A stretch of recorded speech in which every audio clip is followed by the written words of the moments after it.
Salut à tous, c'est Axel de testmobile.fr et aujourd'hui je vais tester pour vous le Sony Xperia Z3. Le Z3 qui a été découvert à l'IFA 2014 à Berlin il y a quelques jours, on va dire quelques semaines plutôt, et qu'on attendait quand même avec impatience. Alors Z3 qui tombe un petit peu comme le Z2, si vous voulez, on a vraiment le sentiment que Sony est en train de produire à la chaîne des terminaux flagship. Et c'est bon, je le dis en introduction et vous le sentirez tout au long de ce test, c'est un appareil qui ressemble quand même beaucoup au Z2. Il y aura une vidéo de comparaison avec le Z2 vraiment plus approfondie. Là, je vais juste à la limite vous montrer les deux designs l'un à côté de l'autre, mais j'irai un petit peu plus loin dans une seconde vidéo pour pas polluer celle-ci, même si ça reste important. Et dans celle-là, on va se consacrer donc au test du terminal, dont je vais vous lister les spécifications tout de suite. En introduction, juste le prix, comme ça vous l'avez en tête pour toute la durée du test, c'est 679 € actuellement nu. C'est le prix vraiment à la sortie. Après, bien sûr, il va être amené à baisser comme d'habitude. Alors, c'est un appareil qui tourne sur Android 4.4.4. Donc, oups, je vais pas le casser pour commencer ce test. Voilà, 4.4.4 avec la toute dernière version, on va dire, de la surcouche de Sony. On va voir ça dans plus de détails. 5.2 pouces au niveau de l'écran, un écran qui est 1080 par 1920, c'est du Full HD. On a le même type d'écran que sur le Z2, c'est 424 ppi, c'est du IPS LCD avec Triluminos et X-Reality. Si ça vous parle pas, vous inquiétez pas, on va en parler un tout petit peu plus tard. On a 16 et 32 Go au niveau de la mémoire, alors là je crois que j'ai la version 16, mais ça change pas grand chose. Je sais même pas laquelle c'est. Mais de toute façon, vous pouvez mettre une micro SD jusqu'à 128 Go. Donc vous pouvez rajouter jusqu'à 128 Go, ce qui est plutôt sympathique. On a 3 Go de RAM, un processeur Snapdragon 801 quad-core cadencé à 2,5 GHz, un appareil photo à l'arrière 20,7 mégapixels, à l'avant de 2,2, vous avez vu le petit flash LED également ici, on regardera un petit peu mieux tout à l'heure, et une batterie de 3100 mAh, ce qui est un peu étrange. Je ne vais pas parler de comparaison aujourd'hui, mais à titre comme ça d'information, sachez que le Z2 a une batterie de 3200 mAh. Voilà, je peux pas vous l'expliquer. C'est comme ça.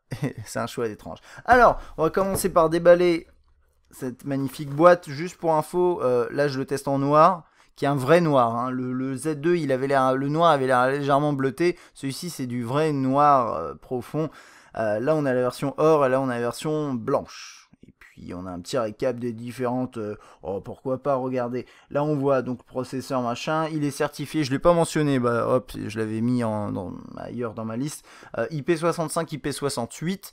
68, c'est un cran au-dessus de la certification IP du Z2 qui était IP58. Juste pour rappel... 58, 68, qu'est-ce que ça signifie finalement? Le premier chiffre, c'est lié à tout ce qui est protection contre la poussière. Le second, c'est lié à la protection contre l'eau. Donc 68, 58, donc là 68, ça veut dire la même protection par rapport à l'eau. Vous pouvez aller jusqu'à 1 mètre, 30 minutes et plus. Il n'y a aucun souci d'ailleurs avec ces terminaux-là, ça encaisse vachement bien la flotte. Eau de mer, honnêtement, je déconseille, mais ça reste une possibilité. On en reparlera encore après. Et puis le 6, en fait, c'est juste qu'il est plus résistant à la poussière. C'est une question de certification, ça veut pas dire grand chose dans les faits. Le premier, le Z2, était bien certifié contre la poussière, enfin protégé contre la poussière, celui-là l'est plus. En soi, c'est pas testable, hein.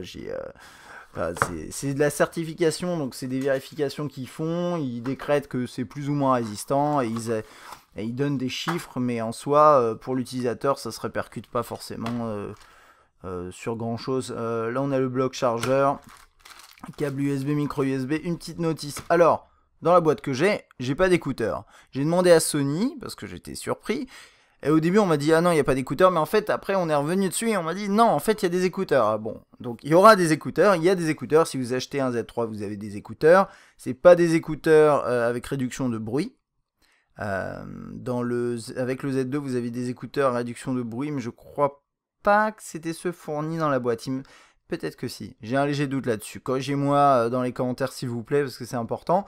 Cela étant dit, donc on a des écouteurs standards avec celui-ci, mais on peut utiliser les écouteurs du Z2, ou si vous en trouvez, vous achetez des écouteurs, bah vous pourrez les utiliser, la réduction de bruit, etc. Avec le Z3, il n'y aura pas de problème. Alors ce Z3, un point de vue design, déjà la première chose qu'on peut noter, c'est que si je le mets à côté du Z2, vous allez me dire qu'il n'y a aucune différence.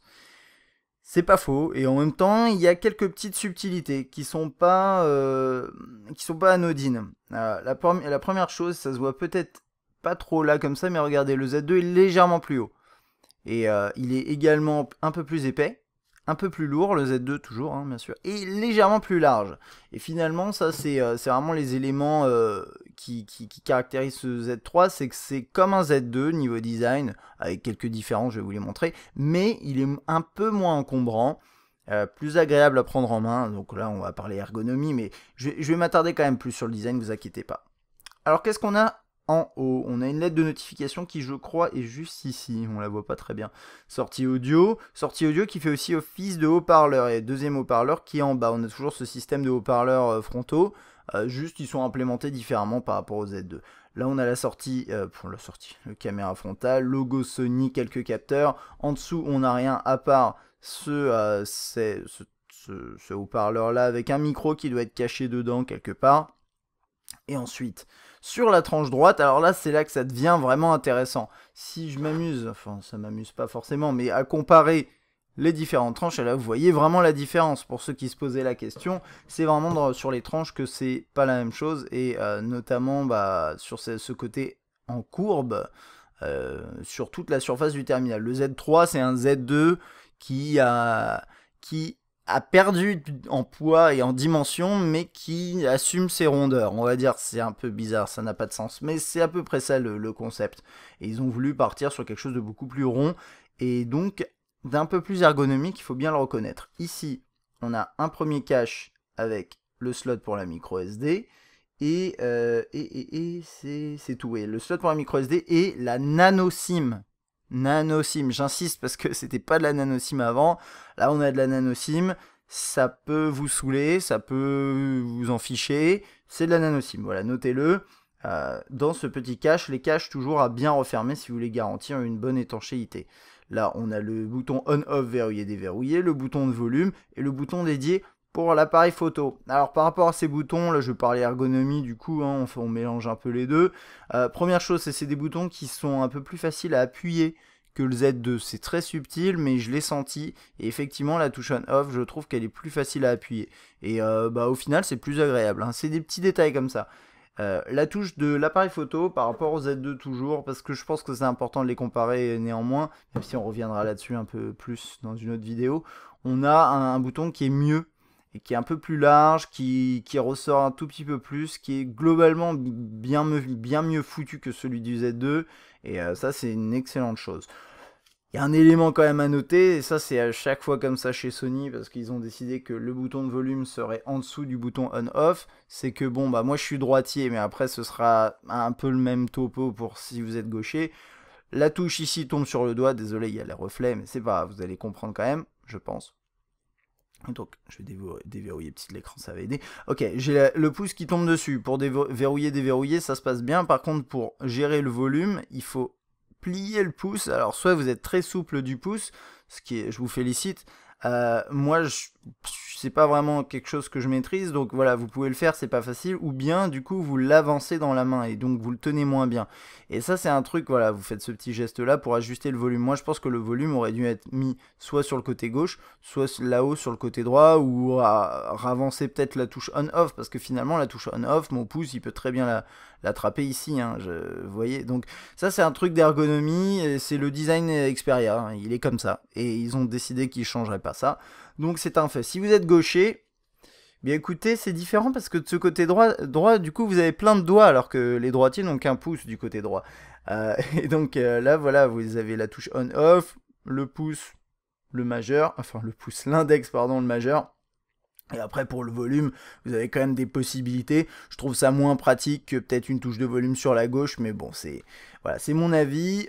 Sur cette tranche droite, beaucoup de choses à dire, ma foi. Là, on a le port USB, enfin micro USB, toujours protégé par un petit cache. Les caches semblent solides, c'est plutôt bien. On a toujours ce fameux connecteur de dock, voilà, qu'on avait ici, qu'on avait sur le Z, qu'on avait sur le Z1, et que, a priori, j'aimerais bien avoir des chiffres, mais à mon avis, il n'y a pas grand monde qui l'utilise, donc il devrait l'enlever, parce que, honnêtement, quand vous le prenez en main, c'est très agréable, sauf qu'il y a votre doigt qui se retrouve sur cette espèce de trou là, qui accroche, qui est pas agréable. Et enfin, je sais pas, s'il y a vraiment du monde qui l'utilise, tant mieux, mais sincèrement, j'en ai jamais entendu parler. Et même Sony ne le met pas spécialement en avant. Il devrait le proposer dans la boîte si c'est aussi marqué au niveau du design. Je sais pas, dites-moi ce que vous en pensez. Et là, un trou pour mettre une lanière. Voilà, pour pas faire tomber votre appareil si vous partez en excursion ou je ne sais trop quoi. Et ici, vous avez le jack et un second micro. Le premier micro étant ici. On n'a rien en bas vraiment. Ok. Sur la coque arrière, alors là on va peut-être voir juste une petite différence de couleur. On est dans deux versions supposées être noires et oh, vous voyez celle de droite, elle est légèrement bleutée. C'est ça un petit peu l'idée.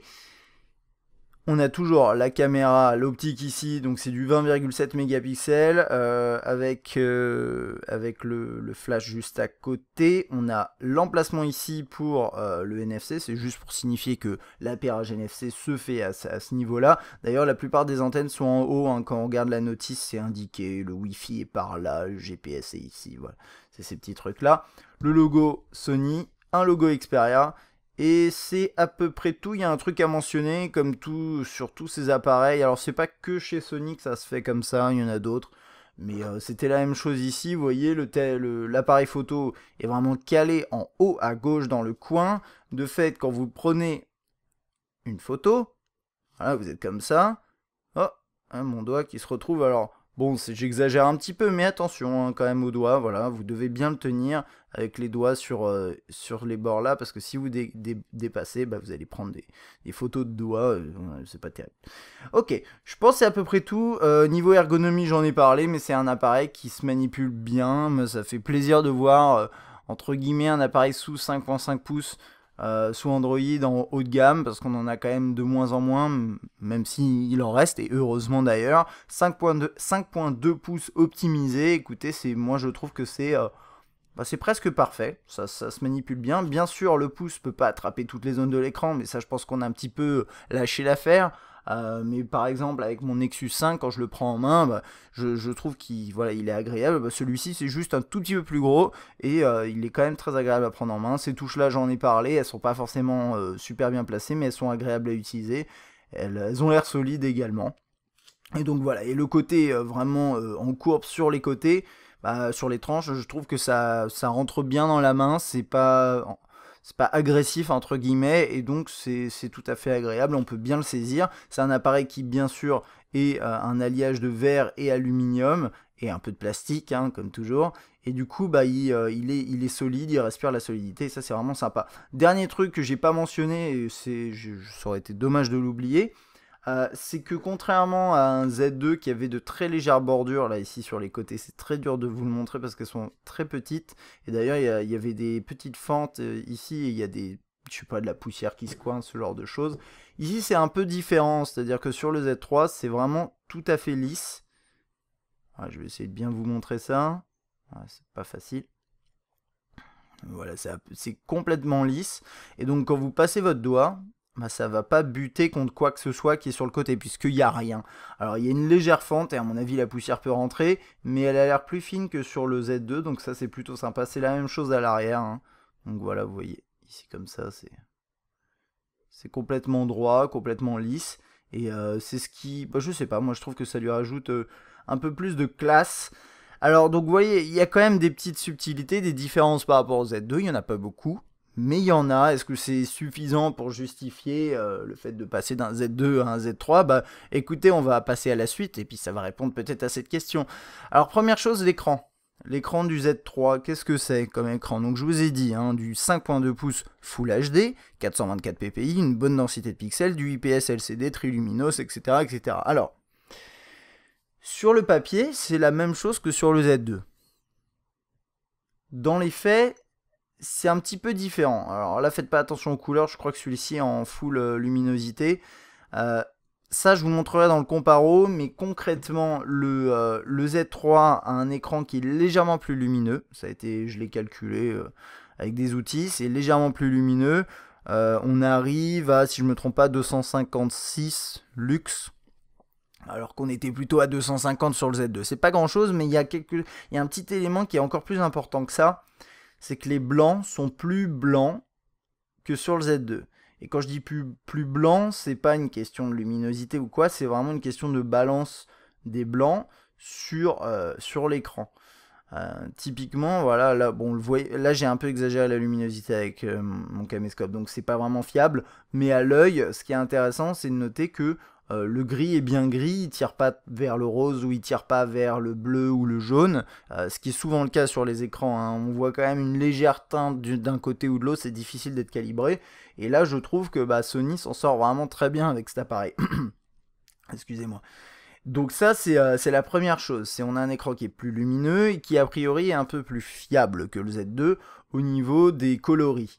Donc ça, c'est la première chose. Ensuite, on a toujours des couleurs qui sont extrêmement vives. Probablement même trop, hein, c'est ce qu'on compare à du Super AMOLED, là on se retrouve quasiment sur le même type de rendu, alors que le Super AMOLED est déjà bien saturé. Et ça, c'est en partie avec X-Reality, mais même quand vous enlevez X-Reality, vous avez quand même de la saturation à potentiellement outrance. Après, ça va dépendre de ce que vous attendez. Et il y a une nouvelle option qui, ma foi, m'a un peu surpris. C'est pas ici, c'est là. Vous avez maintenant une option qui s'appelle mode très vif, mode ultra vif. Je me suis noté ultra vif, mais non, ça s'appelle juste très vif, c'est très vif. Et voilà. Et alors, la différence, je vais vous montrer, c'est que, en fait, ça se voit quasiment pas. Mais bon, regardez, je sais pas, fixer peut-être cette couleur-là. Alors, imaginez que c'est légèrement différent à l'œil, hein, comme d'habitude. C'est la problématique quand on fait des vidéos. Hop. Voilà. Je sais pas si vous avez vu une différence. Écoutez, moi je la vois pas vraiment. C'est peut-être légèrement plus vif, effectivement, plus marqué. C'est des couleurs, là on est sur des couleurs qui sont quand même très fluo finalement. Et c'est vrai que le mode très vif a tendance à encore plus vivifier les couleurs. Mais moi je comprends pas l'intérêt dans la mesure où c'est... Enfin, de toute façon, les écrans chez Sony, ils sont de base très vifs. Et en plus de ça, vous avez le X-Reality qui fait le boulot. Alors, est-ce que c'est un mauvais écran? Non, loin de là. On a un écran, au contraire, qui est plus lumineux, qui est plus mieux calibré au niveau des blancs. C'est juste que oui, effectivement, les couleurs sont très vives. C'est toujours la même chose. Quand vous regardez des photos que vous avez capturées avec cet appareil sur cet écran-là, vous avez l'impression que les couleurs sont pétantes et ça peut sembler joli, hein, effectivement. Et quand vous les basculez sur votre ordinateur, sur un écran qui est normalement calibré correctement, et bien tout de suite, ça perd un petit peu de son charme, hein, ça devient moins vif. Ça peut avoir un aspect un peu déceptif, c'est à vous de juger. Vous pouvez d'ailleurs, il me semble qu'il y a un premier setting, bien sûr ici, qui s'appelle désactiver, qui permet tout simplement de désactiver X-Reality ou tout simplement les couleurs super vives. Moi je vais le laisser activer.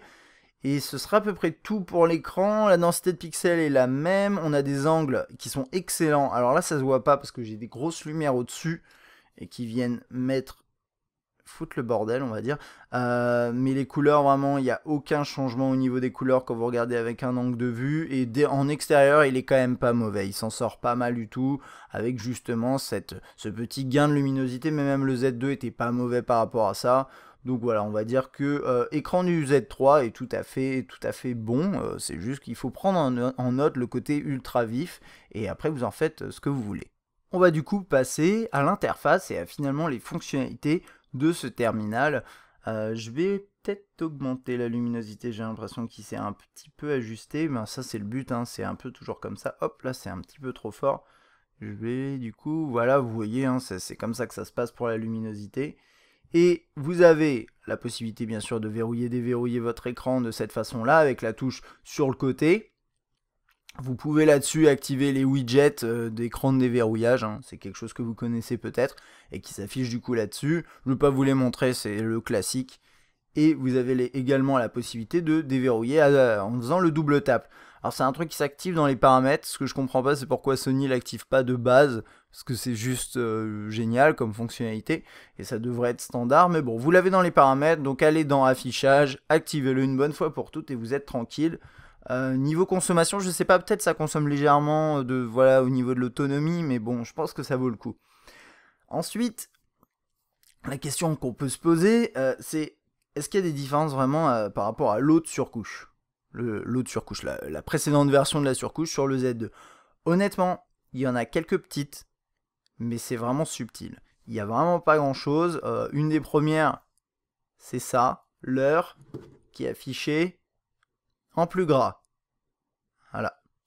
Ça c'est intéressant, mais c'est pas mal fait, mais c'est juste, je le mentionne, mais c'est vraiment rien du tout. On a le tiroir des notifications bien sûr, qui affiche les notifications, et puis petite nouveauté, on peut slider comme ça entre les deux éléments. Je vais sûrement, alors le but c'est pas de vous faire un changelog des modifications, c'est vraiment un test du terminal. Après quand je vois qu'il y a des trucs qui ont vraiment été modifiés et que c'est notable, j'en parle, mais je vais sûrement oublier des choses, donc voilà. Si vous avez des trucs à me dire dans les commentaires, des trucs qui ont été rajoutés et que j'ai oublié, n'hésitez pas à me le mentionner dans les commentaires. Donc là on a les accès rapides classiques, donc les réglages, rotation auto, une lampe, ça peut-être c'est nouveau, ça je sais pas, le mode stamina en accès rapide, itinérance de données, Bluetooth, NFC, et puis bien sûr l'écran d'accueil ici. Alors une des modifications qui a été faite, c'est les icônes sont plus grosses.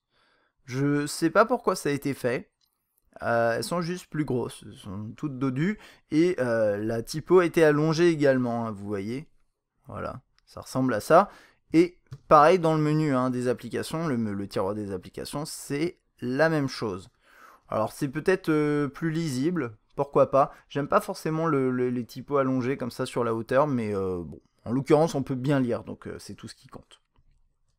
On peut modifier l'écran en rajoutant, enfin l'écran d'accueil en rajoutant des widgets, ça c'est vraiment le classique, des raccourcis vers des applis, changer le fond d'écran, vous en avez toute une tripotée, bien sûr vous pouvez mettre vos propres fonds d'écran, et puis vous avez des thèmes.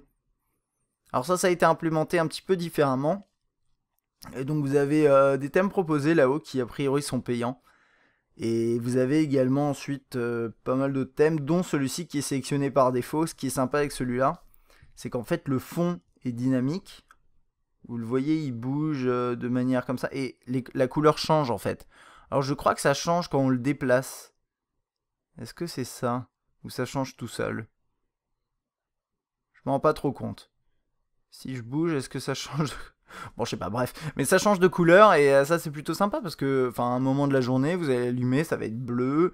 Là c'est d'ailleurs marrant, parce qu'à la caméra ça rend bleu, mais en fait à l'œil c'est violet. Bon bah voilà. Et donc là c'est violet, bon c'est bleu. Et puis après, tout au long de la journée, ça va changer de couleur, donc ça c'est plutôt fun, c'est animé, c'est bien. Bon, vous voyez, effectivement, c'est en défilant que ça change de couleur, donc ça c'est pas mal. Ok, donc le multitâche qui est ici, avec toutes vos tâches, toutes vos applications, vous pouvez les enlever en faisant comme ça, et puis là vous avez les micro-applis. Alors micro-appli, je pense que vous connaissez, on appuie dessus, on a une petite fenêtre flottante qui permet d'utiliser par exemple le web, ou la calculatrice en accès rapide, c'est pas mal, ça peut être pratique. Vous pouvez les utiliser, vous pouvez faire comme si ça n'existait pas, et ça vous dérangera pas. Donc à vous de voir si vous en avez une utilité. Alors on va passer rapidement dans les réglages, parce qu'il y a quelques petits trucs à voir. On a déjà vu quelques petits éléments dans l'affichage. Là-dedans, je crois qu'il n'y a rien d'intéressant de plus. Alors personnalisation, on a juste ça. C'est un petit geste qui a été rajouté qui permet tout simplement d'appeler une personne quand par exemple le téléphone sonne et vous approchez l'appareil de l'oreille, et donc ça va vous permettre de décrocher directement le téléphone, vous rejetez en secouant et vous placez l'appareil vers le bas pour couper la sonnerie, ce genre de choses. Il n'y a qu'une option dans le geste, c'est un peu dommage, j'aurais bien aimé voir plus de choses. C'est vrai que c'est pratique parfois ces trucs. Alors on a vu les thèmes, les fonds d'écran, fond d'écran de déverrouillage, effacer les notifications consultées. Donc ça c'est quand vous ouvrez le tiroir des notifications, ça va effacer directement vos notifications. Et puis ça c'est sympa, ça permet tout simplement de dire cette application elle n'a pas le droit de m'envoyer une notification. Voilà, et ça, ça c'est vraiment bien, parce que parfois vous téléchargez des apps et vous voulez les supprimer juste parce qu'elles vous spamment dans les notifications, et bien vous décochez ça et normalement vous êtes tranquille. Et puis ça c'est, il me semble que c'est nouveau, mais peut-être pas, je sais pas, mais en tout cas c'est sympa. Ça permet tout simplement de désigner quelles sont les icônes que vous allez voir s'afficher dans le tiroir là-haut, là, la barre d'état, les icônes système. Donc là typiquement vous voyez le Wi-Fi qui est juste ici au-dessus de mon doigt. Poing. Voilà, on peut l'enlever, le remettre. C'est à vous de gérer ça comme vous voulez. Alors vous avez un mode d'accueil simple que vous aviez également sur le Z2. Je vais décocher ça, sinon ça va me saouler. Et puis c'est moche. La typo est grosse, et puis c'est à peu près tout. Il n'y a pas grand chose à dire honnêtement. Je pense que vous connaissez ces modes-là, c'est les modes faciles. Après, la question que je me pose à chaque fois, c'est est-ce que ça a un intérêt d'avoir un flagship? Attention, comprenez bien ce que je dis. Est-ce que ça a un intérêt d'avoir un flagship Android à 680 € pour utiliser le mode facile? Parce que généralement le mode facile c'est pour des gens qui débutent en smartphone ou bien qui sont peut-être un peu âgés, qui ont du mal à voir, ils ont besoin de gros boutons, etc. Est-ce que c'est un appareil approprié? Je ne pense pas. Voilà, c'est mon avis. Après, vous en faites ce que vous voulez. Je pense que si vous débutez avec un smartphone, et ben prenez un smartphone un premier prix, quoi, un terminal d'entrée de gamme. Il y a quand même d'entrée de gamme ou moyenne gamme, il y a quand même des bonnes choses. Voilà. Ensuite, réglage d'appel, je crois pas qu'il y ait grand chose d'intéressant, vibreur, etc. La sonnerie crescendo, ça peut être intéressant si vous voulez pas être surpris d'un coup par la sonnerie. Mais après, les gens qui vous appellent seront un peu saoulés de devoir attendre à chaque fois quand ils vous appellent. Et donc, hop, on retourne dans le même menu, ça c'est bien. Alors, ça on a vu, mode gant que vous pouvez activer, ça je pense que vous connaissez, mais c'est tout simplement l'hiver, vous avez des gants, vous pouvez utiliser l'écran à travers les gants. C'est pas prévu pour, et vous pouvez l'activer. C'est quelque chose qu'on avait également sur les terminaux précédents. Ça reste une nouveauté, on va dire, mais on le trouve de plus en plus sur les appareils. Luminosité que vous pouvez régler ici. Alors je suis obligé de le tenir parce que avec le verre à l'arrière, en fait, il glisse. Et c'est aussi ça qui fait le design premium. La balance des blancs que vous pouvez ajuster, ça c'est très très bien si vous trouvez que ça tire vers une couleur ou l'autre. Alors moi personnellement je trouve que c'est pas mal quand même, mais si vous n'êtes pas d'accord avec moi, et ben vous pourrez changer ça. C'est quand même pas mal. La rotation automatique ou la rotation intelligente. Et donc ça on retrouve certaines fonctions qui on va dire qui ont été présentés sur c'est quoi, c'est le S3 il me semble, le Galaxy S3 à l'époque, et ça c'est bien. La rotation intelligente, c'est ça regarde vos yeux, et en fonction de vos yeux, et ben, ça détermine s'il y a besoin de faire la rotation ou pas. Typiquement quand vous êtes en train de geeker sur Facebook ou autre chose dans votre lit juste avant d'aller vous coucher, eh bien vous pouvez faire ça, c'est pas mal. La veille, contrôle intelligent, pareil, du rétroéclairage, ça c'est la même chose. Il regarde si vous le tenez. Alors ils disent, permet de garder l'écran allumé pendant que vous tenez votre Xperia. Donc je pense que c'est lié aussi au regard, mais est-ce que c'est lié aussi au fait que, je sais pas, l'accéléromètre, les capteurs détectent que l'appareil est levé? Peut-être, mais en tout cas ça c'est plutôt sympa. Veille interactif, c'est un classique. Et ça je l'avais pas activé, moi je veux bien. Et puis taper pour sortir de veille, c'est la fameuse fonctionnalité dont je vous ai parlé. Stockage, gestion de l'alimentation, là il y a juste le mode stamina, le mode ultra stamina, qui est encore mieux. Je vais vous montrer ce que ça donne. Et le mode batterie faible. Il y a tous ces modes là, voilà, géolocalisation Wi-Fi, est-ce que vous voulez l'activer ou non, les données en arrière-plan, voilà, vous pouvez gérer vraiment tout. Et qu'est-ce qu'il me dit si j'active le mode stamina? Si, on va le faire.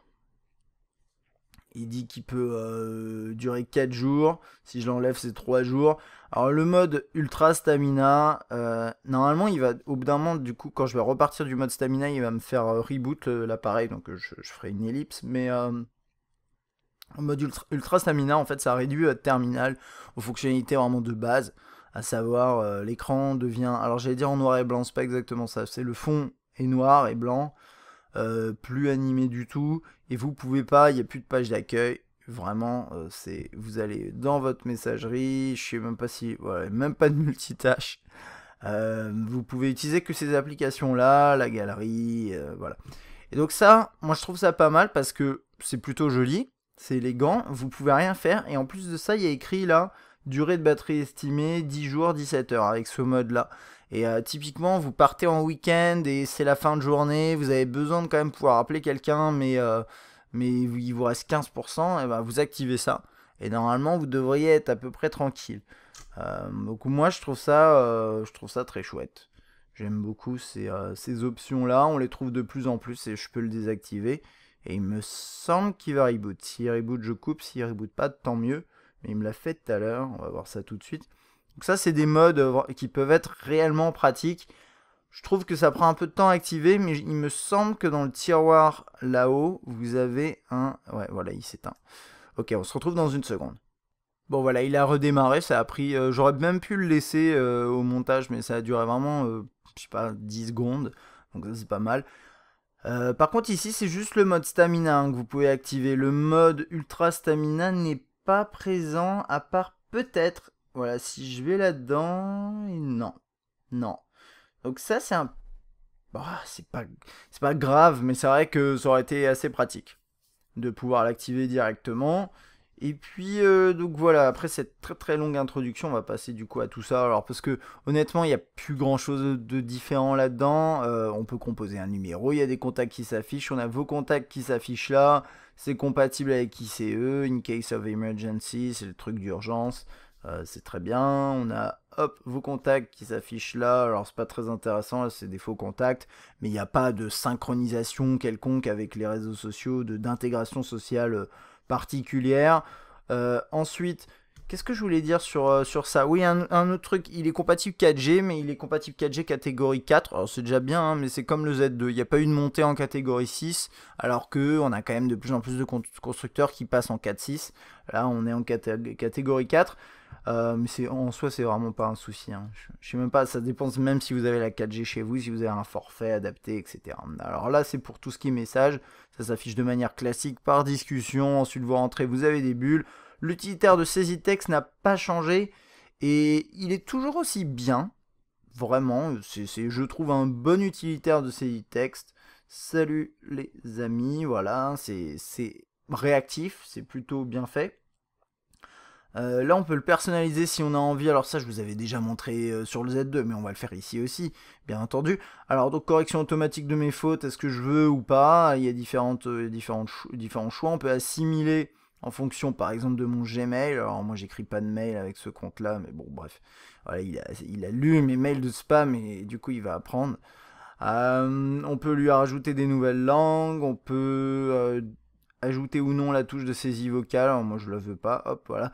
On peut rajouter les émoticônes ou pas. Moi, je les laisse. C'est bien, les émoticônes. Et là, on peut activer la possibilité d'avoir les symboles voilà, en haut. Donc ça, c'est la petite personnalisation, la petite touche sympa. Et normalement, il me semble qu'il y a un thème également. On va voir ça. On peut activer le swipe. Alors, je s'appelle le swipe, mais c'est pas vraiment le swipe. Mais c'est la possibilité de glisser comme ça. Et hop, on peut mettre des petites icônes. Alors ça, c'est assez marrant. Ça me fait penser un peu à Windows Phone 8.1. On a des trucs comme ça. Et là, on a quelques smileys. Je vais appeler ça des smileys. Bon, bref, vous en avez plein. Qu'est-ce qu'il y a d'autre? Il est, comme je vous l'ai dit, il est réactif. Les corrections se font bien. Je sais pas commander, je voulais écrire, voilà, j'ai écrit TY, il me l'affiche quand même correctement. Et là, c'est aussi parce que je lui ai dit, sois proactif hein, par rapport à ça. Alors, il y a juste un truc, voilà, vous avez dans les paramètres là, vous avez l'apparence du clavier que vous pouvez quand même changer, hein, les fameux thèmes dont je vous parlais. J'ai le thème du milieu qui, à mon avis, est le plus séduisant, mais si vous avez envie de passer en thème complètement noir, vous le pouvez, ou tout à fait blanc. Il y en a que 3, mais ils sont pas mal. Quoi d'autre? Clavier à une main également, si vous avez envie de pouvoir taper plus facilement à une main, c'est vrai que c'est plus facile, même si au final, en fait, en utilisant le swipe à un pouce, c'est gérable là, sur un écran de cette taille-là. Mais si vous avez envie, vous pouvez tout à fait repasser en mode une main comme ça. C'est une option qui est proposée, c'est toujours bien. Et personnaliser vos mots, réglage du clavier, je pense qu'on a vu à peu près tout. Enfin, il y avait le tuto, mais là on a le détail. Utiliser mon style d'écriture, touche saisie vocale Google, apparence, clavier une main, son et vibration. Moi j'ai désactivé. Non, j'ai quand même des vibrations.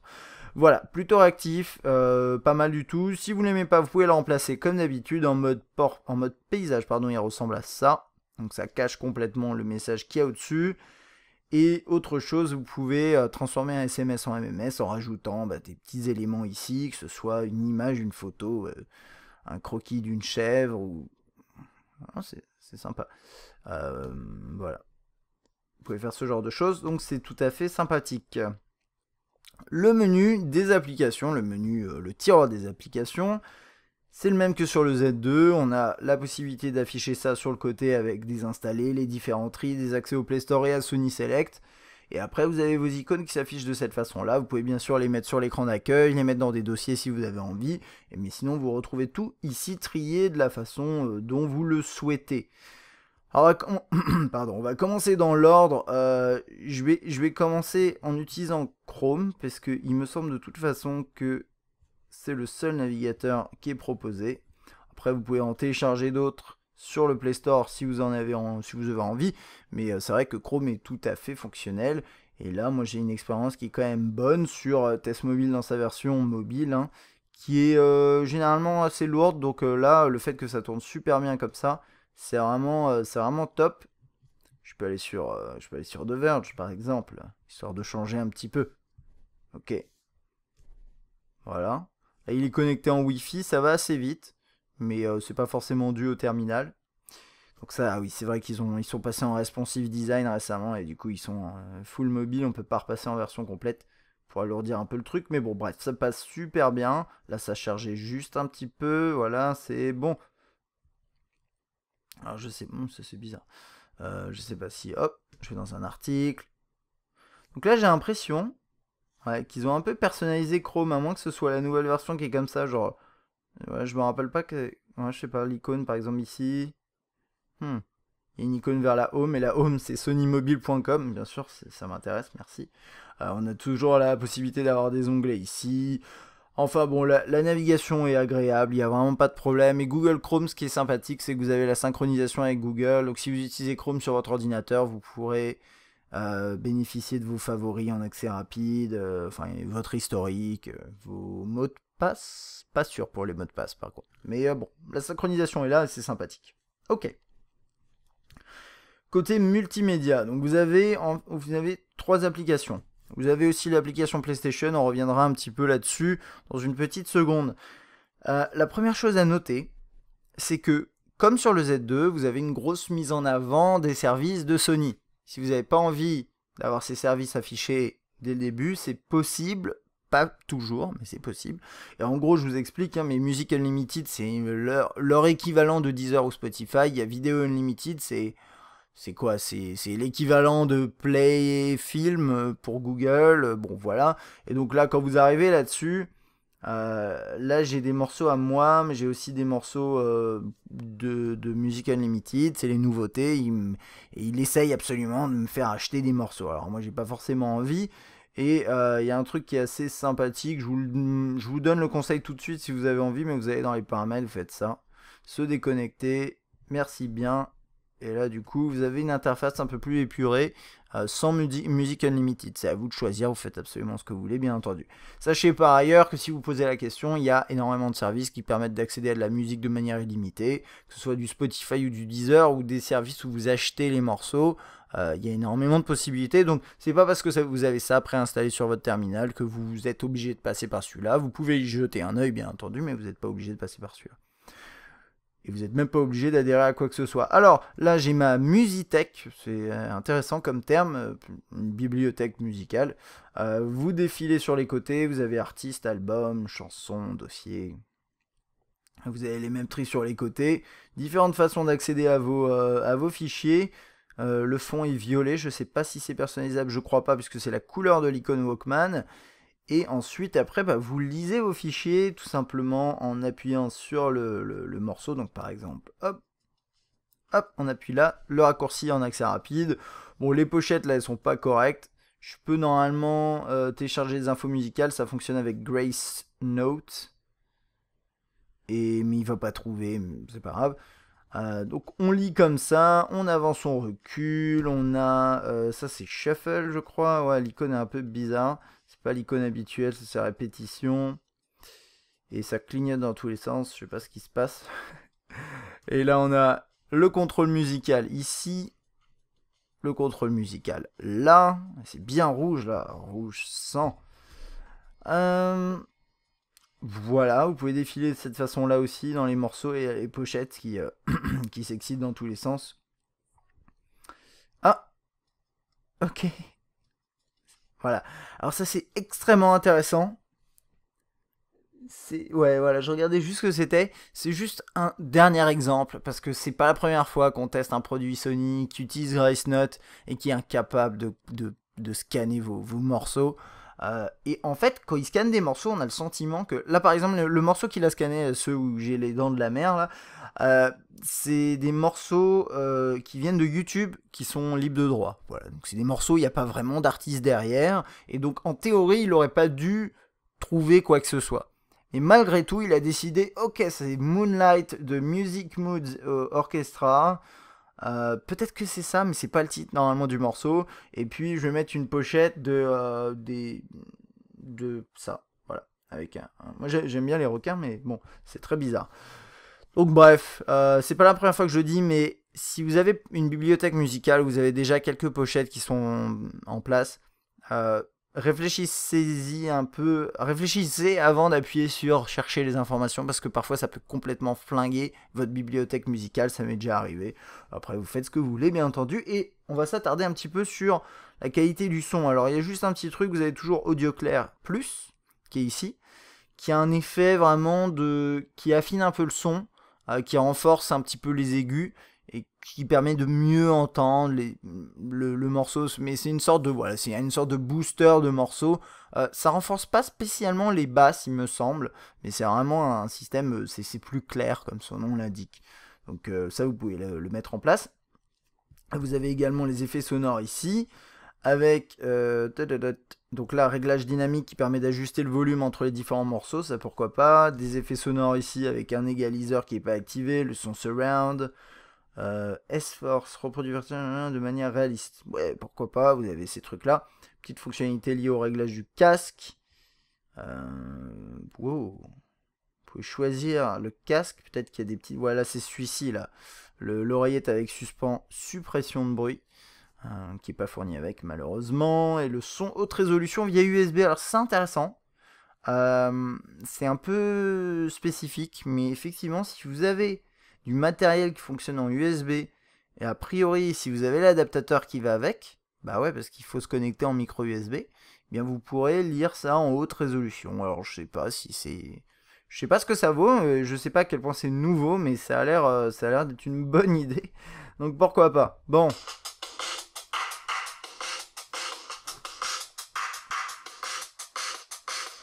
Bon, ça c'est pas voilà, ça c'est pas intéressant non plus.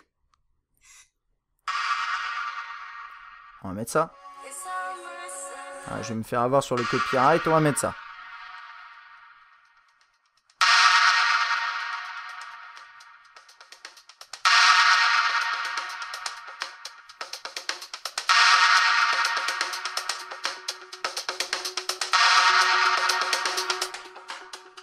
Bon, j'arrête parce que c'est pas passionnant. Encore une fois, désolé pour les morceaux, hein, je peux pas vous mettre de vrais morceaux, puisque après il y a YouTube qui vient taper à ma porte.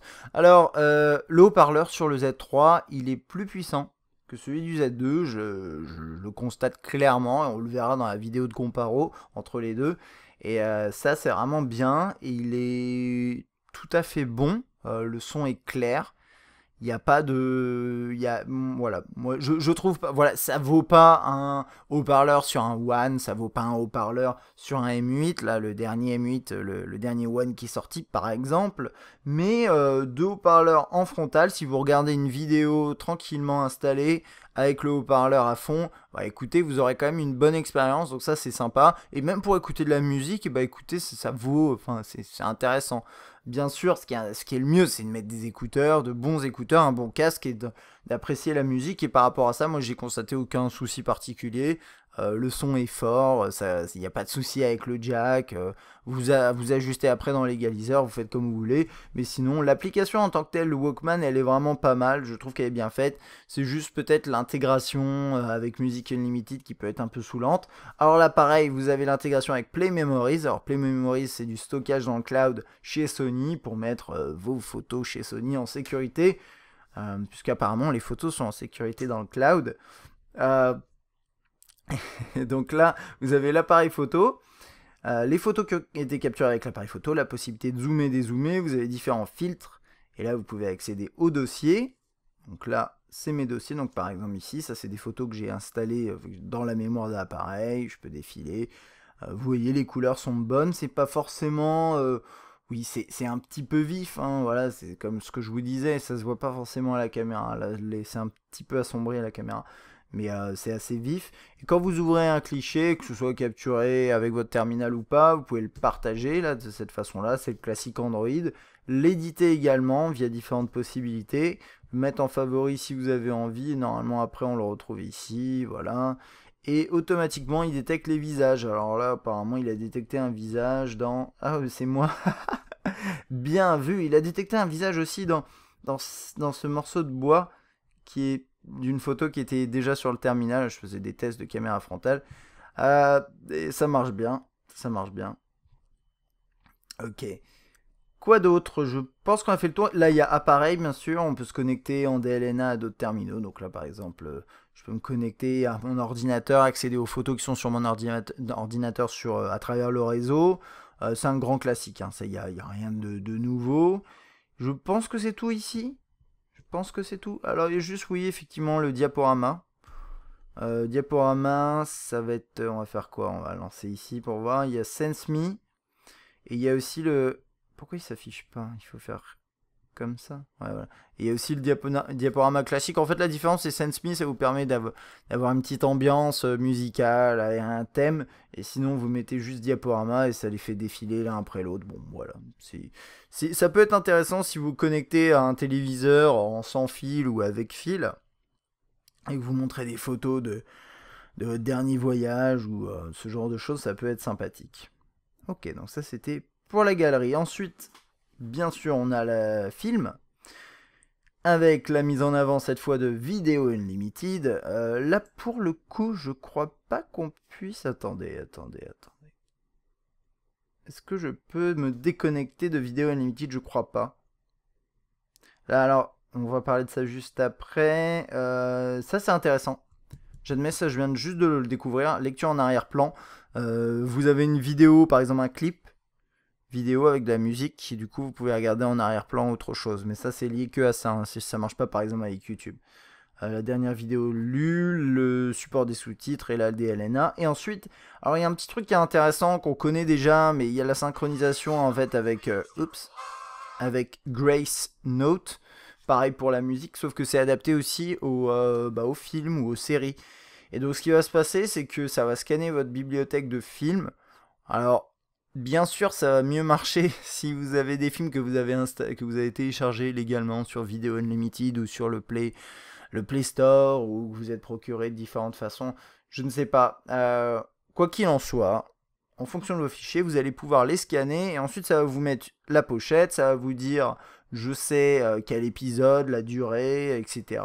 Ça vous met une catégorie, même une description. Alors là, c'est pas le bon. J'ai choisi des faux trucs pour vous montrer et vous avez même le casting. Alors je peux aller voir Seth MacFarlane. Normalement, j'ai sa fiche. Si ça charge pas, tant pis. Hein, mais voilà, vous avez ce genre de truc. Et c'est dans l'idée, c'est pas mal. Et sinon, niveau lecture, ça fonctionne très bien. Il n'y a rien à dire. Juste ça qui se met comme ça. Voilà, donc la lecture. Complètement fluide. Aucun souci. Et il y a un petit truc qui est sympa, c'est le chapitrage ici. C'est une option de chapitrage. Alors vous passez d'un chapitre à l'autre très rapidement. Enfin d'une section à une autre très rapidement. Là vous avez le mode minimisé comme ça. Alors vous voyez les vidéos associées. Là pareil c'est Video Unlimited. N'empêche que si vous avez un abonnement à Video Unlimited, que ça vous dérange pas d'acheter parce que vous avez un système chez vous, vous êtes super bien équipé, vous pouvez regarder directement les films, les séries sur votre téléviseur depuis votre terminal. Eh bien écoutez, pourquoi pas, hein, ça peut vous plaire ce genre d'intégration. Après, c'est vrai que si vous ne vous sentez pas concerné par ça, eh bien, c'est un peu, ça peut paraître un peu agressif, un peu saoulant même à la longue. Mais voilà, donc ça c'était pour la partie film. Alors PlayStation, il y a un truc qui est top et que je vais pas pouvoir vous montrer, mais je vais vous en parler. En fait, avec le Z3 Compact et la tablette Z3 Compact, vous avez la possibilité avec un système qui s'appelle Remote Play. Je crois qu'en français, ils appellent ça jouer à distance, un truc comme ça. Et vous pouvez vous connecter si vous avez une PS4. Attention, il faut avoir une PS4. Si vous avez une PS4, vous pouvez vous connecter à votre PS4. Vous avez une manette avec un petit accessoire sur lequel vous pouvez fixer votre smartphone. Et vous, dans la mesure où vous êtes au sein, à portée de Wi-Fi, et que votre PlayStation 4 est connecté à ce Wi-Fi, et ben vous pouvez jouer à votre jeu de PlayStation 4 sur votre smartphone avec la manette de la PS4. L'idée, c'est juste que ça fait en fait, ça utilise l'écran du terminal comme écran pour votre PlayStation. Alors, vous allez me dire, mais si je suis à la maison, pourquoi j'aurais envie de jouer sur mon smartphone? C'est débile. Bon, le concept, il est le suivant. Vous êtes en train de jouer à la PlayStation. Il y a votre cher et tendre qui rentre et qui veut absolument regarder Secret Story. Fallait que je prenne cet exemple. Et vous n'avez pas envie d'arrêter votre partie de Call of Duty. Alors du coup, vous laissez la PlayStation allumée, votre conjoint va regarder Secret Story, et puis vous allez ailleurs continuer à fraguer. Bon, c'est un exemple pourri, mais bref, c'est ça l'exemple. Enfin, c'est ça que vous pouvez faire avec. Et je l'ai testé à l'IFA, j'avais pas fait de vidéo, mais ça marche bien. Alors l'écran est petit, donc à voir si c'est très intéressant. Moi j'avais essayé sur la tablette et c'était quand même pas mal du tout. Donc ça c'est le petit côté PlayStation, et puis il y a aussi le lien avec le PSN. Vous pouvez discuter avec vos amis je crois, ou leur envoyer des requests, etc. Alors ensuite on a What's New. Ça je vais pas vous montrer, mais What's New, Sony Select, c'est deux applications qui mettent en avant des applications. Et What's New met aussi en avant des films et des musiques des plateformes de Sony, voilà, pour changer. Ça c'est fait. Et LifeLog, vous connaissez peut-être si vous avez vu mon test du Smartband. Je vous invite à regarder. C'est une application qui permet de suivre au quotidien votre activité. Ça fait un petit peu journal intime aussi, parce que vous pouvez dire mettre un point, une sorte de point favori dans votre timeline, et dire aujourd'hui j'ai mangé une pomme, ou des choses plus importantes bien entendu. L'appareil photo. C'est un point quand même central sur les terminaux Xperia. L'interface n'a pas beaucoup changé, voire pas du tout. Et elle est pas mal du tout d'ailleurs, cette interface. Vous avez le mode automatique supérieur qui est de base sélectionné, et que la plupart des gens ne voudront pas changer parce que ça marche très bien. Donc automatique supérieur, ça détecte automatiquement. Là il dit qu'on est sur un document, ce qui n'est pas faux puisque c'est une feuille blanche. Si je prends un stylo, et hop, je troll avec un stylo HTC. Qu'est-ce qu'il va dire? Il va dire document. En même temps, c'est du texte sur fond blanc, donc c'est pas forcément bête en soi. Et bref, et après ça va changer. Vous prenez un paysage, ça va se mettre en mode paysage, etc. Je pense que vous connaissez. Vous avez ensuite la possibilité de passer en mode manuel. Vous avez plus d'options qui s'affichent à gauche. Gestion de l'exposition et de la balance des blancs, n'est-ce pas? Le flash. Caméra frontale. Et vous me voyez pas. C'est bien. Ensuite, la résolution, 20,7 mégapixels, le retardateur, détection de sourire, mode de mise au point. Alors, vous pouvez choisir soit ça se fait au doigt, soit c'est simple, c'est-à-dire que c'est juste sur un point. Après, il y a l'autofocus multiple qui permet d'être un peu plus large, détection de visage et suivi d'objet. J'ai pas testé suivi d'objet, ça peut être intéressant si vous, par exemple, filmez ou vous prenez en photo des enfants qui bougent dans tous les sens. Vous faites la suivi d'objet sur le gamin. Et vous pourrez normalement avoir une photo pas trop floue du petit qui court dans tous les sens. Et ensuite, après, vous avez ISO, mesure stabilisateur d'image et enregistrement des visages. Ça, vous pouvez l'activer si vous voulez. Après, retrouver les visages dans votre galerie. On l'a vu un peu tout à l'heure. Et là, un peu plus de paramètres. Touch block. Le blocage de l'écran activé. Utilisez curseur pour désactiver. Ok. Ça c'est notamment peut-être si vous filmez longtemps, vous pouvez activer Touch Block. Ouais, il y a peut-être d'autres cas aussi. Bref, donc là on était en mode manuel, et après vous avez toutes ces petites applis, et puis vous pouvez en télécharger d'autres sur le Play Store. Alors c'est quoi? C'est des sortes de... C'est un peu l'équivalent des filtres, enfin des applis sous Windows Phone, vous connaissez, je pense que vous voyez de quoi je parle, et c'est la même chose. Donc là, photo avec son, prenez une photo, vous avez du son, réalité augmentée, appareil photo multiple. Alors, je voulais vous le montrer en démo, parce que j'ai un Xperia Z à un côté, mais il faut que je fasse la mise à jour sur le Z1 et je ne l'ai pas faite parce que je voulais comparer aussi pour vous l'ancienne version de la surcouche. Donc bref, ça pour dire qu'avec ça, vous faites plus, vous appairez votre terminal. Donc là je vais le faire, ça va vibrer mais ça va pas marcher. Et ça marche même pas. Non, c'est pas grave. Vous appairez avec alors soit un appareil photo Sony, soit un terminal Sony compatible, soit, vous savez, les objectifs là qui se promènent tout seuls. Ben, j'en avais testé un, je sais pas si j'avais fait une vidéo. Ben, ça, vous pouvez le connecter également. Et après, ce que vous avez, c'est d'un côté l'image de ce terminal, de l'autre côté l'image de l'autre. Et vous pouvez ensuite enregistrer ce qui se passe à l'écran. Alors, je sais pas comment ça marche vu que j'ai pas réussi à le configurer. Mais c'est ça l'idée. Oups. Au fait, l'appareil photo se lance super rapidement, hein, regardez. Bam. Et ensuite, la capture est vraiment rapide, donc ça c'est très très chouette.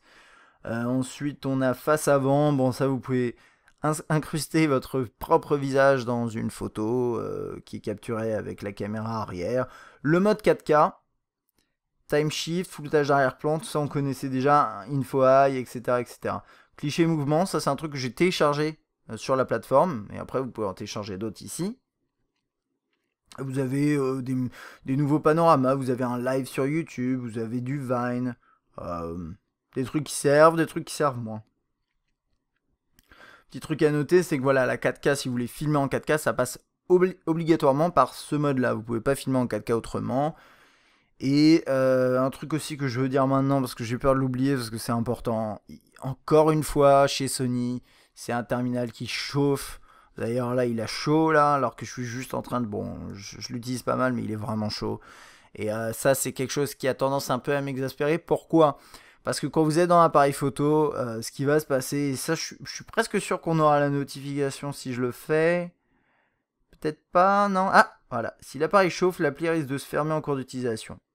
Donc là, il le mentionne. Mais il le mentionne parce qu'il sait que il sait qu'en 4K ça chauffe. Et en 4K ça chauffe vraiment dur. Et moi tout à l'heure j'ai filmé une vidéo de 5 minutes en 4K. Et au bout de je crois 4 minutes, un petit peu moins de 5 minutes, il a arrêté de filmer parce qu'il avait trop chaud. Et il a tout fermé. Et donc ça c'est un truc qu'on a souvent avec les terminaux Sony. C'est assez pénible de pas pouvoir vraiment filmer par exemple autant que vous voulez ou prendre des photos autant que vous voulez. Bon, la 4K, on en parlera un peu plus tard. C'est sympa, il y a rien à dire. C'est exactement comme sur le Z2, on parlera de qualité photo juste après ça. Ouais, on peut en parler juste après ça. Donc ça c'est pour l'interface. Prenez une photo comme ça, prenez une vidéo avec l'autre bouton. Je pense qu'on va s'arrêter là. On va passer à la galerie rapidos pour parler qualité. Pour la qualité, comme d'habitude, je vous invite vraiment à aller voir sur le test écrit sur Test Mobile. Il y a plus de détails, il y a la galerie avec les vrais clichés, il y a l'échantillon, etc. Ok, donc 2 jours. Alors qu'est-ce que je me suis noté? Non, photo 2 jours, c'est pas mal du tout. Parfois, c'est un peu pâle, je trouve. Là, en l'occurrence, c'est assez réaliste, c'est pas mal. Moi, ce que j'aime bien aussi, c'est le niveau de détail. Alors, ça se voit pas forcément très bien ici, mais c'est vrai que on a quand même pas mal de détails. C'est assez précis. On peut zoomer entre guillemets sans perte dans l'interface. Je vous ai pas montré ça, mais quand vous zoomez, en fait, vous avez une barre ici. Et jusqu'à la barre, là, c'est entre guillemets du sans perte, parce que honnêtement, c'est pas exactement ça. Je sais pas exactement comment ça marche par rapport à du sans perte de chez Nokia, mais en tout cas, le sans perte ici, c'est pas exactement sans perte, mais ça vous permet quand même de zoomer jusqu'à là sans avoir une image toute crade, tout simplement. Et au-delà de ça, c'est du zoom pur numérique où là vous êtes en train d'étirer les pixels dans tous les sens et ça doit faire assez mal.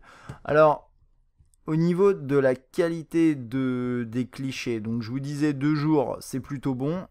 Je vais essayer d'avancer. J'ai pris plein de photos. Toutes ces photos-là, elles sont sur Test Mobile, vous inquiétez pas.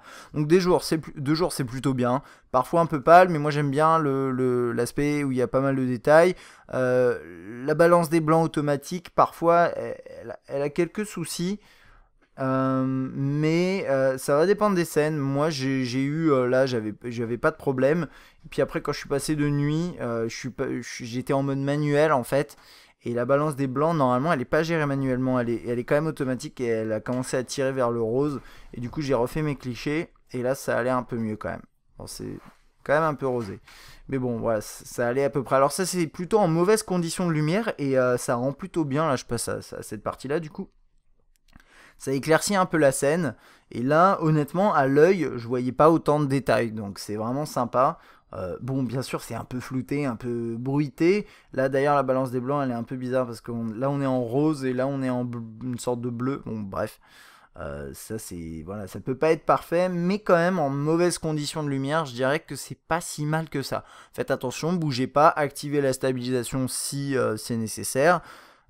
Et voilà. Et en vidéo, je vais vous la mettre. Voilà. Je vais baisser le son. Donc en vidéo, c'est plutôt bon, les couleurs sont bonnes.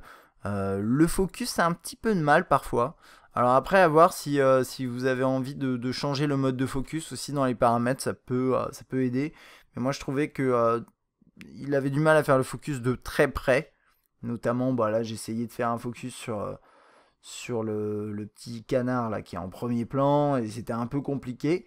Donc bon voilà, ça à voir, mais autre chose aussi, les couleurs sont très vives. Là par exemple le bleu du logo de Test Mobile, il est trop vif, c'est pas comme ça qu'il est normalement. Et ça, je l'ai regardé sur ordinateur et il est également très vif. Donc il y a quand même au niveau des couleurs un petit truc, mais bon, si vous aimez les couleurs vives, vous serez pas déçus. Et de nuit, c'est relativement ok, à part pour le focus qui parfois est un peu galère. Donc là, je vous montre juste la différence. Voilà, là on est de jour. On va passer de nuit. Tac, petite seconde d'adaptation, ça c'est normal. C'est des conditions un peu particulières de test. Et l'image est un peu bruitée, mais pas tant que ça. Donc c'est quand même pas mal. Moi je pense que voilà, le Z3 de nuit, globalement, il est pas mauvais du tout. Et d'ailleurs, vous voyez, il y a des petits... ça, c'est nouveau, hein, la petite vignette animée, là, pour le... J'aime bien. En vidéo, c'est pas mal. Le son capté est bon. Et en photo de jour, c'est pas mauvais non plus. C'est peut-être un petit peu pâle. Mais globalement, c'est un bon appareil photo. Voilà. Après, il y a un truc qui m'exaspère avec Sony à chaque fois. C'est qu'ils ont l'air de mettre... Si vous regardez la communication de Sony autour de son appareil, ils le mettent en avant comme si c'était vraiment une merveille. Et là, j'ai le site, j'ai fait exprès, mais j'ai le site internet derrière les yeux là. Il est juste sur le côté, bon, je peux pas vous le montrer, peu importe. Vous allez sur le site de Sony Mobile, vous regardez la fiche du Xperia Z3 et vous verrez, au bout d'un moment, ils disent des souvenirs plus vrais que nature, toute notre expertise en matière d'appareil photo à votre service. Alors ça, c'est un fait, c'est-à-dire que leur expertise photo Sony, on la retrouve ensuite sur leurs terminaux, donc ça c'est vraiment sympathique et ça offre un bon rendu. Mais quand on regarde les exemples qu'ils donnent, on voit clairement que c'est des clichés qui ont été capturés avec un réflexe super bien réglé. C'est impossible de... Par exemple là j'ai une photo devant moi en conditions sombres avec des lumières, etc. C'est un peu compliqué et le rendu est parfait. Mais je sais que c'est pas un rendu de mobile, donc faut pas être dupe. Et en même temps je trouve ça un petit peu dommage qu'ils essayent pas de faire ça différemment. Et ça a toujours été comme ça. Sony a toujours mis en avant son appareil photo, ils ont raison. Mais ils le mettent peut-être trop en avant en disant que c'est une merveille, alors que généralement c'est pas une merveille, c'est juste bien. Et là en l'occurrence c'est plutôt bien. Donc si vous voulez un appareil photo décent sur un terminal Android, bah écoutez, le Z3 est peut-être pour vous. On va accélérer un petit peu là parce que ça fait déjà une petite heure. On a la possibilité de regarder les mails. L'interface est vraiment classique. Rien à dire là-dessus. On a aussi l'interface Gmail, bien entendu. Et cette interface-là pour regarder vos rendez-vous avec la météo qui s'affiche, tout ça. Voilà. Synchronisé avec Google et tout le truc. Alors, Social Life, c'est un lecteur de flux RSS. En gros. c'est rien de plus. Alarme et horloge. Bon, le classique avec le minuteur, le chronomètre, toutes ces choses qui sont utiles. Puis ensuite, là, on a plein d'applications. Alors, il n'y a pas grand-chose d'intéressant. On va les lister comme ça. S'il y en a une, il y en a peut-être une ou deux sur lesquelles je vais m'arrêter. Mais Vidéo Unlimited, Musique Unlimited, la radio FM, Track ID, c'est Shazam, en gros. Vous avez l'équivalent qui s'appelle Track ID TV, c'est pour les émissions de TV, genre de choses, les films, peut-être pas. Mais ça, c'est pas, bon, c'est pas inintéressant. L'assistant, Gmail, les photos, PAF, c'est une application sociale qui est préinstallée, je sais pas pourquoi elle est là. Centre de mise à jour, Play Jeux. Alors, ensuite, on a SideView. Alors, SideView, c'est pas inintéressant, mais c'est pas assez ouvert, je trouve. C'est une application qui permet de transformer votre terminal en télécommande et en programme TV. Alors, vous allez me dire, oui, je connais ça, c'est comme le système qu'utilise Pile chez Samsung et HTC. Oui, mais là, c'est pas la même chose. Là, c'est un programme, d'ailleurs, qui est super bien fait. Je sais pas, on va aller regarder ça. Night Rider, mission explosive. Donc voilà, on a le casting, on a le compte Twitter, on a le contenu relatif. Donc voilà, si vous voulez regarder, c'est pour ça que ça s'appelle Side View, je sais pas quoi. C'est en gros, c'est vous êtes en train de regarder la télé et puis vous avez ça à côté pour regarder plus d'infos sur ce que vous regardez. Je trouve l'idée bonne. Après, l'aspect télécommande, le problème, c'est qu'il faut rajouter des périphériques. Et les périphériques compatibles, eh bien écoutez, c'est que des périphériques Sony. Parce que c'est pas par infrarouge. C'est un système qui marche en sans fil et qui marche avec les téléviseurs LCD Bravia, les lecteurs Blu-ray, Blu-ray, pardon, Blu-ray de chez Sony. Toutes les références sont là. Ouais, c'est que du Sony, si je me trompe pas, système home cinéma, etc. Donc voilà, si vous êtes équipé Sony à la maison, vous allez pouvoir vous faire plaisir. Si vous n'êtes pas équipé Sony, bah, vous pouvez juste pas l'utiliser, mais il y a d'autres équivalents, ne vous inquiétez pas. Tout ça c'est préinstallé, hein. Donc il y a la torche, c'est bien, mais il y a des applications aussi dispo sur le store, mais c'est bien. Un antivirus, c'est quoi, c'est lequel? Ça c'est AVG. Ouais, bon, pourquoi pas. Kobo, l'application, ça c'est la Fnac, je crois. Kobo. Pour les lectures de, bon bref, de e-books. Alors, Movie, merci. Movie Creator, c'est très bizarre parce que ça marche pas. Mais c'est une application qui permet normalement d'éditer, de faire des vidéos, faire des montages, etc. Ça a l'air sympa, mais il se passe rien. On a l'impression que c'est une application qui est pas dispo. Donc ça, je sais pas. Mais en tout cas, sachez que vous avez ça. Peut-être elle marchera pas. Peut-être qu'il y a des mises à jour qui vont arriver, je ne sais pas. Ensuite, une application de prise de notes, enfin de dessin en tout cas. Donc je peux prendre une photo. Je peux dessiner, voilà. Donc là, j'ai un mode super funky, mais je suis pas obligé d'utiliser ça. Vous avez pas mal d'options. Si vous voulez dessiner au doigt, ça peut être sympa. Ah, c'est toujours en mode dégradé. Je veux pas. Je sais pas comment on fait. Bref, peu importe. Donc là, voilà, une application pour dessiner qui a été retravaillée, donc qui est sympa. Et puis, c'est tout. C'est tout. Ouais, je pense qu'on a fait le tour. Je regarde ma liste très rapidement. On a parlé de ça. Remote Play, bien sûr. Le haut-parleur. Le fait qu'il chauffe. Alors, il y a un truc dont je voulais vous parler que j'aurais dû aborder au début de la vidéo. Je vais pas pouvoir faire de démo parce que c'est un peu compliqué, mais c'est le côté certifié IP.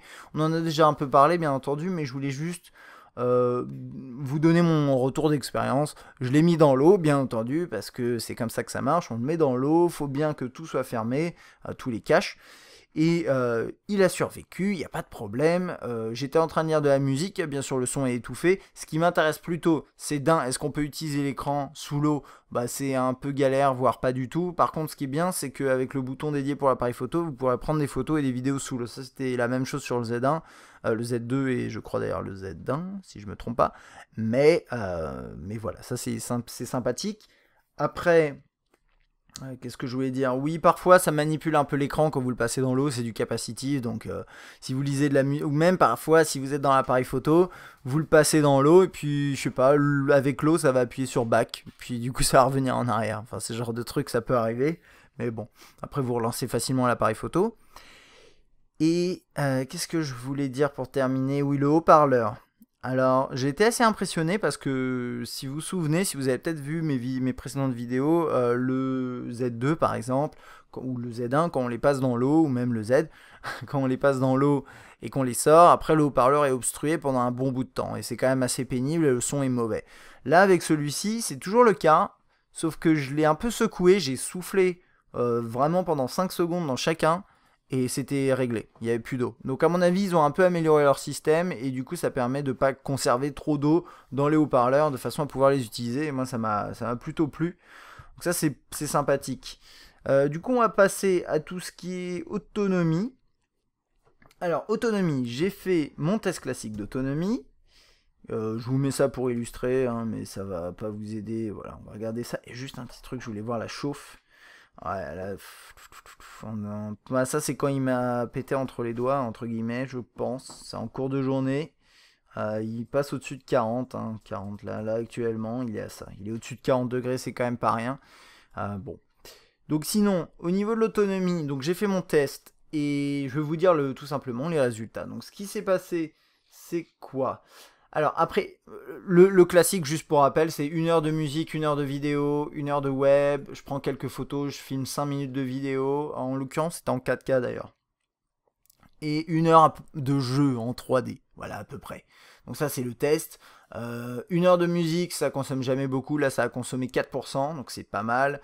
1 heure de lecture vidéo, 6%, 1 heure de web, 6%, on utilise l'écran, c'est normal que ça baisse, mais ça baisse pas beaucoup honnêtement. Et 1 heure de photos, enfin 1 heure non, quelques photos et 5 minutes de vidéo 4K, ça m'a consommé que 4%.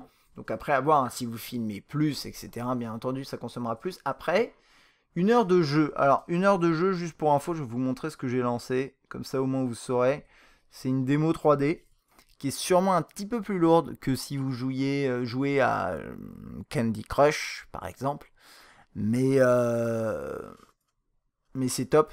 Donc c'est un super bon test et moi j'utilise ça. Donc voilà, si vous voulez vous aussi tester les performances graphiques de votre terminal, surtout pas les performances graphiques mais les performances d'autonomie en 3D, utilisez peut-être ça, c'est sympa.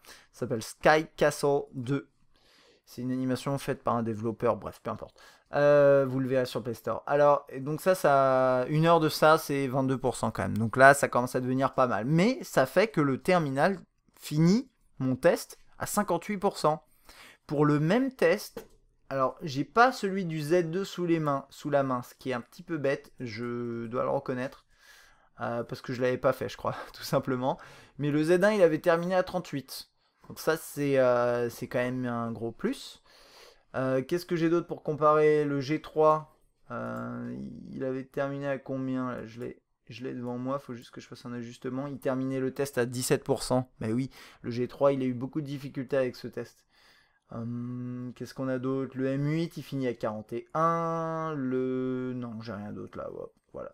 Ce sera tout pour la comparaison, mais en gros, c'est pas mal. Et ça veut dire que concrètement, de base, si vous avez ce type d'usage, à savoir donc vous faites un peu de jeu en 3D, vous faites un peu de tout ça, même un peu de GPS, vous aurez votre journée d'autonomie. Une grosse journée d'autonomie, normalement sans souci. Si vous ne faites pas, si vous ne jouez pas, si vous n'utilisez pas de processus lourd, eh bien, il y a des chances que vous puissiez aller jusqu'à 2 jours. Alors là, je m'engage un petit peu, je m'avance un peu parce que j'ai pas pu vraiment tester ça sur 2 jours, vraiment l'autonomie en usage classique. Mais ça me semble possible. Donc au moins votre grosse journée et a priori vous pourrez peut-être taper les 2 jours si vous jouez pas. Voilà, typiquement c'est ce genre de choses. Si vous passez pas votre temps avec l'écran allumé non plus, hein, c'est surtout l'écran de toute façon qui consomme. Et bien sûr aussi quand le CPU, le GPU sont utilisés, ça pose problème. Donc ça c'était pour l'autonomie. Niveau performance, on va aller voir ça tout de suite. Alors, moi j'ai eu aucun problème, vous avez vu dans l'interface, ça tourne très bien, j'ai pas de petites saccades ou quoi, donc ça c'est absolument plaisant.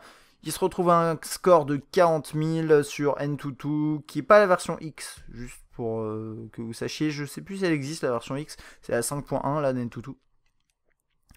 Et on se retrouve à 40 000 juste en dessous du Note 3. Alors le Note 3 c'est un peu une brute, hein, même s'il y a le 4 là qui est sorti, qui a été présenté. On a le S5 qui est un peu au-dessus également. On a le Mi 3 et le M8T. Alors je sais pas lequel c'est celui-là, mais bon, faites pas attention trop à ces classements. Ce qui est intéressant, c'est le 40 000. Ce qui est encore plus intéressant, c'est de voir qu'il est pas tellement au-dessus du Z2 finalement. J'ai fait le même test à côté, on regardera ça dans mon comparo, mais j'arrive à 38 sur le Z2 et je suis même sûr que si vous ajustez quelques trucs, vous pouvez passer à 40 000. Donc Voilà, niveau performance, on n'est pas beaucoup plus haut qu'un Z2, on est un peu plus haut certes, mais pas beaucoup plus. Donc ça c'était pour Antutu, et puis bon, je sais pas si c'est intéressant, mais j'ai fait les tests Vélamo et Quadrant.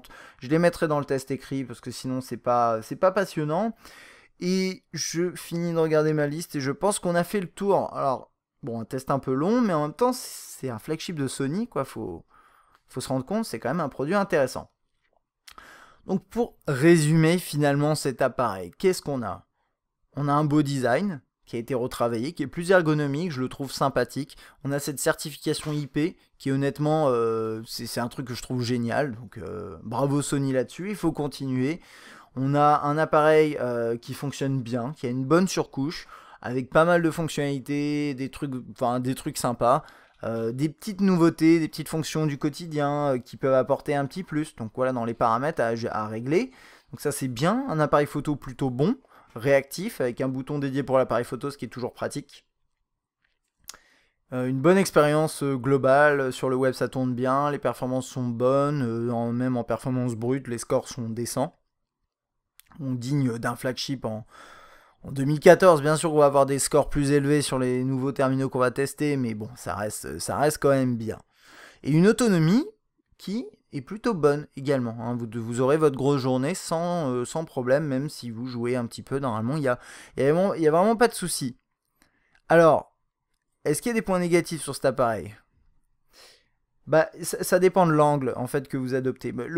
Enfin, il y a bien sûr des points négatifs. Le premier étant, à mon sens, que il y a des petits soucis d'ergonomie. Au final, c'est les boutons là sur le côté. Je trouve ça dommage.